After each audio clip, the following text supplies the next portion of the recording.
All right, let's jump right in. We're talking about that person, the one who shows up at your door when something breaks, the field service technician. For decades, their job seemed pretty straightforward, right? Find the problem, fix the problem, get out. But that whole role is being completely rewired. It's shifting from just a tactical fixer to something much bigger, a strategic brand ambassador. Seriously, just think about it for a second. When was the last time you had a service call that actually left you feeling, wow, that was great? And I don't just mean because they fixed whatever was broken. I mean because of how that person made you feel. Like you were heard, respected, confident. That feeling, that's everything in this new service economy. So, here's the core of it. We're moving away from that old, simple, transactional break-fix mindset. It's broken, I fix it, goodbye. The new way is all about being a brand builder.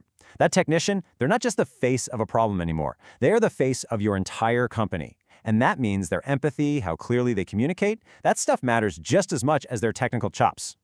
But look, this big shift isn't just some nice-to-have corporate idea. It's actually a response to a real crisis that's been bubbling up. The old way of doing things, it's just breaking down. Okay, get ready for this number because it's honestly alarming. 50%, that is the drop, a 50% drop in applications from young people trying to get into the skilled trades. I mean, the talent pipeline that's fueled this entire industry for generations, it is literally running dry. And what about the techs who are actually still on the job? Well, 57% of them say they're burned out. Just let that sink in. More than half feel totally overworked and stressed.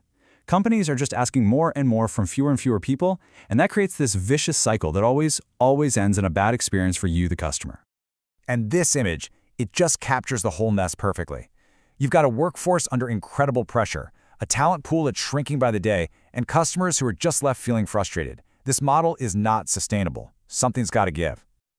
So, where do we go from here? What's the solution? Well, it's not just about better tools or faster scheduling software. The real competitive edge, the thing that's going to fix this broken model, is something that technology can't just replace. It's the human element. And this quote just nails it, doesn't it? Technical skill gets systems running, empathy keeps people going. See, technical skills are just the baseline now. They're table stakes, they're expected. But empathy, that is the performance multiplier. That's what turns a boring routine fix into a real moment of trust and loyalty. But when we say empathy, what do we actually mean? It helps to break it down, because it's not just one thing. First, you've got cognitive empathy. That's the I understand you part. It's about recognizing the user's situation, like a tech saying, okay, I can see your deadline is tight, we're going to get this resolved for you fast. Then there's emotional empathy. That's the I feel this with you part, kind of mirroring their emotional state to show you're really on their team. So this completely reframes the entire job. The technician isn't just fixing a machine anymore, they are a trust architect. Think about it. Every single time they listen, really listen, and explain things clearly, they're laying another brick in the foundation of a long-term, loyal relationship with that customer. Okay, so that sounds great, right? But how do you actually build a whole team of these trust architects? I mean, you can't just tell people, hey, be more empathetic. It doesn't work that way. The change has to start from the top. It starts with leadership. And there's this really simple but powerful framework for this. It's called the LEAD coaching model. So L is for listen. You, as a manager, listen for those moments when a tech really nails a key behavior, like showing empathy. E is for elevate. You recognize it publicly, give them a shout out. A is for ask. You ask them, hey, how did that make a difference in that call? And finally, D is for direct. You reinforce it and tell them, let's make that the standard going forward. It's a super simple coaching loop that makes awesome behavior repeatable. And here's a super practical tool for the technicians themselves. It's this emotion and action matrix. Basically, it helps them figure out the customer's emotional state and then know exactly how to respond. So if a customer is frustrated, you see the cue is a raised voice. The tech's goal is to de-escalate. If they're just disappointed, the goal is to rebuild trust. It gives them a playbook to manage the emotion, not just the technical problem. Because really, emotion is just another form of data. Now, I know what you might be thinking. Okay, this is all great, but what about technology? What about AI? Well, here's the thing. Tech isn't a replacement for the human element. It's a multiplier. And AI specifically is about to become every technician's new co-pilot. And the evolution here is it's striking. Just look at the then versus the now. In the old model, you have a technician who's totally overwhelmed, trying to figure out a problem from square one. But now you see the modern technician.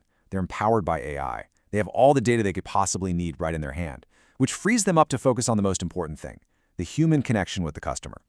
So how exactly does AI act as this co-pilot?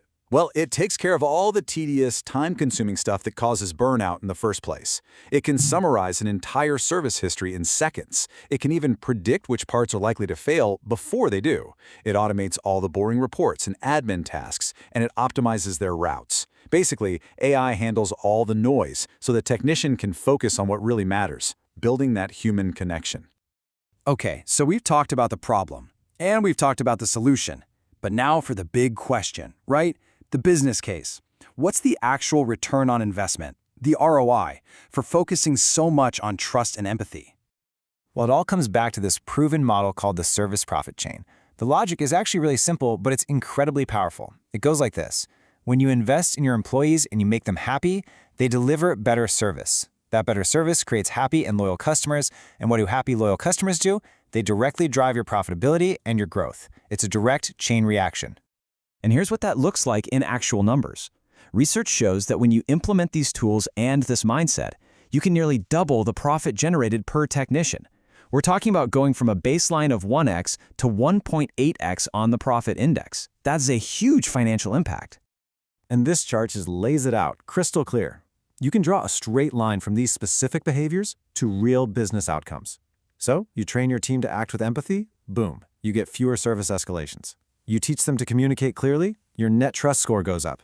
They learn to own the outcome, the time it takes to fix the problem goes down.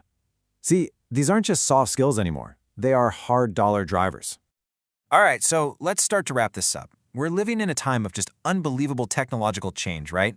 But the core message here, when you boil it all down, is surprisingly human.